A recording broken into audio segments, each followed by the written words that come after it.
Alright, what's up YouTube? It's your boy Muaythai here, and I got a video for you all today. And so basically this video is gonna be about what I think this is gonna be a Muay Thai vlog too, and this is going to be about why what martial arts that you can pair with a Muay Thai, essentially for MMA, or in a sense just street fighting or just self-defense or just whatever you want to call it. Um what I sit up there and I the reason why I kind of do these type of videos, regardless of whether it gets no views or a view or just whatever, it's really just to really just show somebody. It's really it's really like a therapy session for me, um, and it's just more just a way to, like, I guess, like, like my YouTube shorts get views and stuff like that. But the videos, like me doing like martial arts content and stuff like that, I haven't really gotten there yet to match those views up with the channel. But it's alright, I just really want to just do this stuff for fun, regardless of whether I get paid for it or not one day. So I guess I just do it for fun. I mean, why not? But the one thing that I think that you should pair Muay Thai with, as far as MMA, or just if you have to self-defense in the street and stuff like that, I believe that an individual should sit up there and pair Muay Thai specifically, or kickboxing, and you should pair it with Judo and wrestling. And the reason why I say that, and then you can also go Jiu-jitsu too, because you got three stages to where Judo has very good stand-up wrestling, and it has very good ground game as well. Wrestling has very good stand-up and has very good ground game as well. And Jiu-jitsu has, for those who continue to do it, they can end up being at a certain level to where as it's going toward the ground, or if they're kind of like they're not standing up, but they're more like bending over, they know how to get out of that position, essentially. And so I think when you look at people like Valentino Shevchenko and Ilia Topuria, even though their main thing is kind of two different things as far as like what we know them for. So Valentino Shevchenko in the UFC, who's my Muay Thai GOAT, and I can probably go and say for one championship too, because I don't really, I think the clinch is what would get Valentina, but I think the Valentino Shevchenko is better than Stan Pertex. Personally, at least for right now in MMA. But when I think she's a better athlete, combat athlete. So when you look at her, she pairs Muay Thai with Judo and wrestling. And if you go and look at a lot of her fights, especially the UFC marathon, which is an hour and 32 minutes long, you can see a lot of times where she does Judo flips, where she literally manhandles her opponent to the ground. The way that she controls things, and she can have somebody up against the fence, which I think is the worst thing for her opponent to do when it comes to her, because she's going to use that as leverage to get you on the ground. And I don't know the judo terms and stuff like that, excuse me. I'm going to start incorporating judo and wrestling. I've learned a little bit of wrestling on my own and stuff like that, due to like people who are committed to wrestling and stuff like that, and teach it. They're at a very high level. And then judo the same as well. I'm going to start incorporating. I learned it about like a couple of days, and then I kind of went on to something else. But I'm going to start incorporating judo today. And so the reason why, and this is all until I get in the gym and I'm able to financially be a little bit more prepared as I get ready to move out on my own, probably by the end of the year or next year or something like that.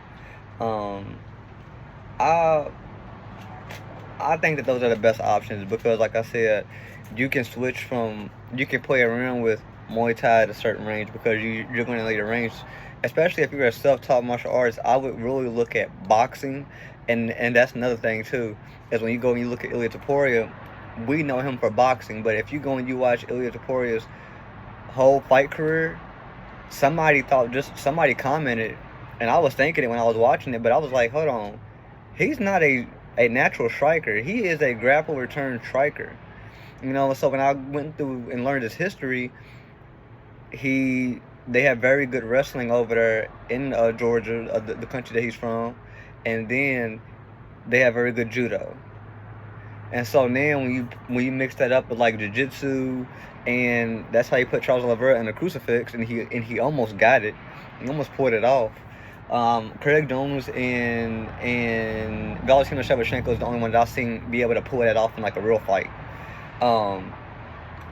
And so when you sit up there and you like look at these things and these different ranges, I mean when we go to Ilia Topuria, in the UFC we know him as a boxer, but it's judo, wrestling, and he has jiu-jitsu in his back pocket.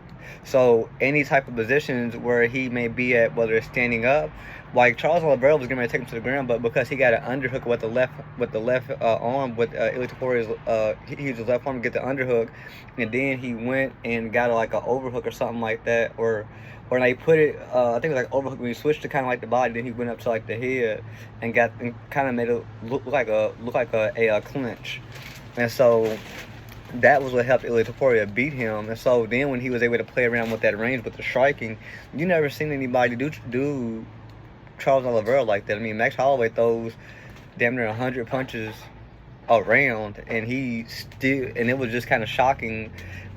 It was even more shocking that he didn't get submitted, for 5 rounds. And so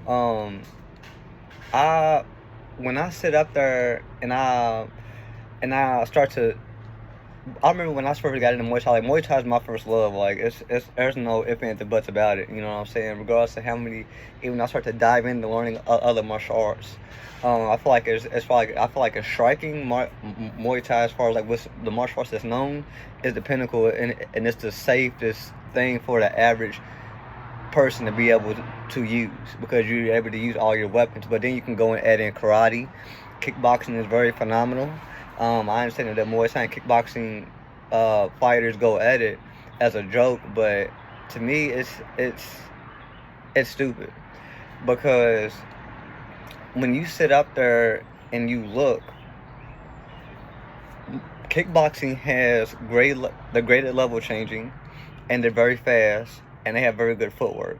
So if somebody's a Muay Thai fighter like myself, I'm going to practice kickboxing footwork, because I want to be able to get in and out of situations, and I want to be able to take as less damage as I can, because you're going to get hit in the fight. It's a fight. So when I go and I start learning jiu-jitsu, and I'll practice it, and it's going to be where I learn judo and wrestling for 2 weeks, and then I'm going to switch it to maybe judo and jiu-jitsu, or wrestling and jiu-jitsu. I'm going to switch one of them out so that I can continue to maneuver these things, and maybe I might go ahead and do, after I do these 2 weeks, I'm going to go and switch out wrestling with jiu-jitsu, because I practice wrestling. So if somebody was to kind of get me from the back and stuff like that, pause, and they got me in a good body lock, I can figuratively, I should know what to do, which is push one of the hips up and kind of get that grip, pause, and then sit up and start to push the hip forward and be able to turn around and try to go for one of the legs. And hopefully I can be able to do something with that, because you never know, especially if it's a street fight, somebody's bigger than you, smaller than you, even though jiu-jitsu teaches those things on what to do if you was to get on the ground, and especially dealing with those punches. So when it comes to striking, I can be able to play with the range, and that's why I've learned boxing, and that's why I went to Gabriel Vargas videos, somebody that I went to his channel and learned multiple times. Do I have a lazy eye? Oh my god.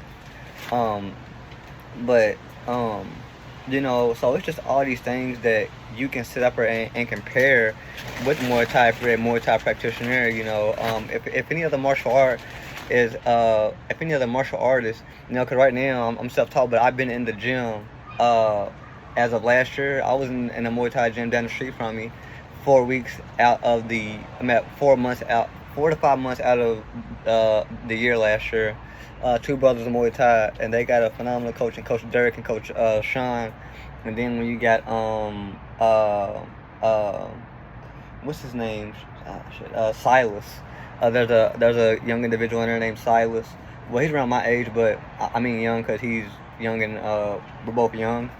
And so we got an individual like him, and I forgot another one, but he's an MMA fighter. And you got guys in there that can help teach and be able to do certain things it makes for a incredible experience. So when I was there, I started to get into the clinch. The clinch is something that, whether I'm in a street fight or whether I'm in the ring, I'm going to use the clinch, because when I get in that range, I want to be able to deliver knees in a safe and effective way, to where if somebody's going to go and take a body shot, I should know what to do. So and then Anderson Silva kind of gets people worried of the clinch. So if they go left or right, I kind of maneuver and kind of getting into both stances. I've worked on when to switch those stances. So if somebody kicked me or something like that and I didn't check it or whatever, I don't want to give them the idea that, oh, that hurt me. You know what I'm saying? So that's something that I was consider looking at. I did see a video, and I'm not talking bad about the channel, but I think it was like Teep Muay Thai, and I've taken some advice from her as well. I've not talked to her personally or nothing like that, but I've taken some advice from her as far as like what she teaches. And I'm sitting up there like, oh, okay, that's very interesting. Like she's correct on that, because the reason why I've been able to kind of like teach on my I don't feel comfortable saying self-taught, because I bought Sylvie Von Douglas's Patreon course when it comes to Golden Age Muay Thai, and her training with these trainers and stuff, especially when it comes to my style, which is Muay Premier. I sit up there and I'm able to kind of know how to kick, do certain things, keep my balance. When it comes to learning from, when she worked with Samar Payakarun, learning continuous movements and being able to have offense and defense, which is, I think, is like Muay Thai or something like that, which you can do continuously.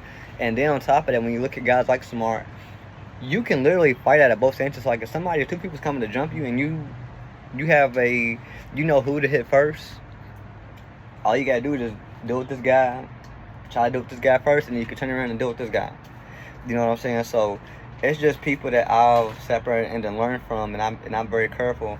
When I didn't have the money to buy the Evolve University course, which is I think $49.99 or $59.99 or something like that, it's worth the money, because when I look at my kicks and stuff like that, my kicks are a bit sharper. So when I was training up at Two Brothers Muay Thai last year, 4 to 5 months out the year, pretty much going from like the summer and the spring, a little bit, I sat up there, and the reason why I had to leave was because of my job at the time. I got a new job at the time, and I couldn't fit in the schedule of the time frames that they had. And then I had 2 cousins of mine, family members, pass away, and that was a very big deal of mine, because I'm not used to death on my mother's side of the family. So that was a very big deal for me, because I was always around them growing up. I've always tried to listen. I always try to do things technically sound, so that, and like the one thing I would realize, like for people that are self-taught and stuff like that, you just have gratitude from just people that you learn from. I don't think that I can just go in the ring and sit up there and do certain things, but when I was training up at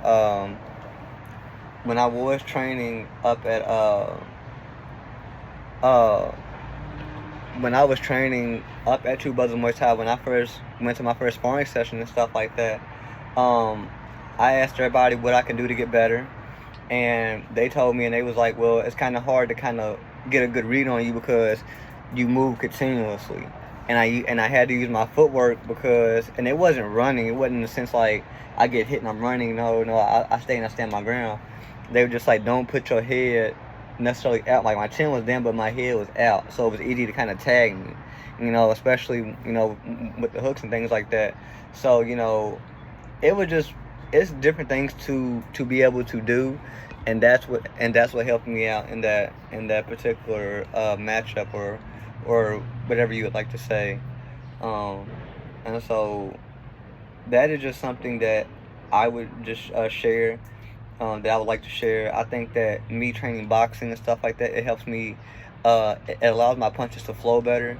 And when I watched Chachai Sasikul, who Sylvie Douglas trained with as well, the punches, the kicks, and everything flows together simultaneously. Or sorry, I said that wrong, but it flows together. So I would just continue to work at your craft and just learn.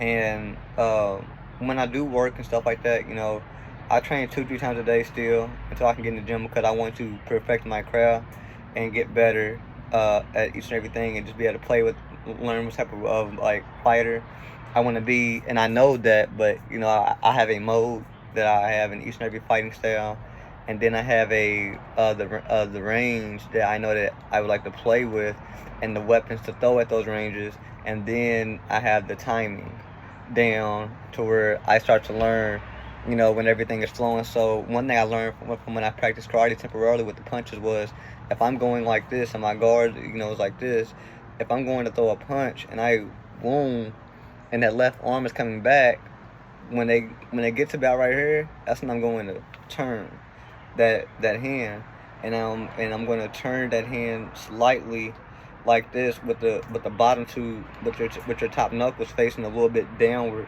so that you can kind of push through and be able to make more contact. And then when you make your fist, you want to go like this, and then like that. But then you're going to put the thumb, you want to put your thumb right at the bottom, and you can harden that fist, and that way when you go to punch, and that way that's where you'll get your knockout. And then I do the triple G, the wrist dumbbell things, and you turn them over. I do it with one dumbbell. I roll them over to this side, roll over to that side, and I do 100 of them. And I can feel the benefits of my training. I do Greco-Roman strength and conditioning. You know, like I said, if I train about 2-3 times a day, I'll still go for a run. And the first run is about an hour. It's an hour, and then the first run's an hour. Then the second run maybe like 30 minutes or something like that. But the first run can be 45 minutes, and that's something that I learned from the Thais and watching their videos and stuff like that as well. So like, so people may say not to like to run, stuff like that, but you know, you gotta harden your body, and you have to have your body get used to that pain. So even though you haven't been kicked yet, or you know, punched yet, or just whatever, and then next strength and conditioning as well. When I look up Gabriel Vargas' channel and stuff like that, just little safe workouts and stuff, and it helps, you know, deal with knockouts or just certain blows to where you may not get easily you may not get easily dazed or something like that, or you may not get knocked out. So that's just pretty much what I got to share for this Muay Thai vlog too. What to pair with Muay Thai. So thank you all for tuning into the video. Like I said, I don't care if it's one video, I'm at 1 view or 0 views, 1 view, 10 views, 100 views. I'm always appreciative. Like I said, I use this as a therapeutic session for me. Excuse me. I use this as a therapeutic session for me to be able to just kind of like start to build an audience and stuff like that. And you know, as I start to move out and stuff like that, or when I get a computer, my own personal laptop, I'm going to learn I'm going to go on Skillshare and buy an app, and I'm going to learn learn how to edit videos, so that I can start to have a Dragon Ball channel, a manga channel, because that's essentially the only anime that I watch. But I'm going to sit up there, and I'm going to have a comics channel for like Marvel, DC, and just whatever little characters that I may want to sit up there and cover videos on and stuff like that. So like I said, thank you for watching this video. Like, share, and subscribe, and thank you all for your support. It really does mean a lot. So y'all have a great day.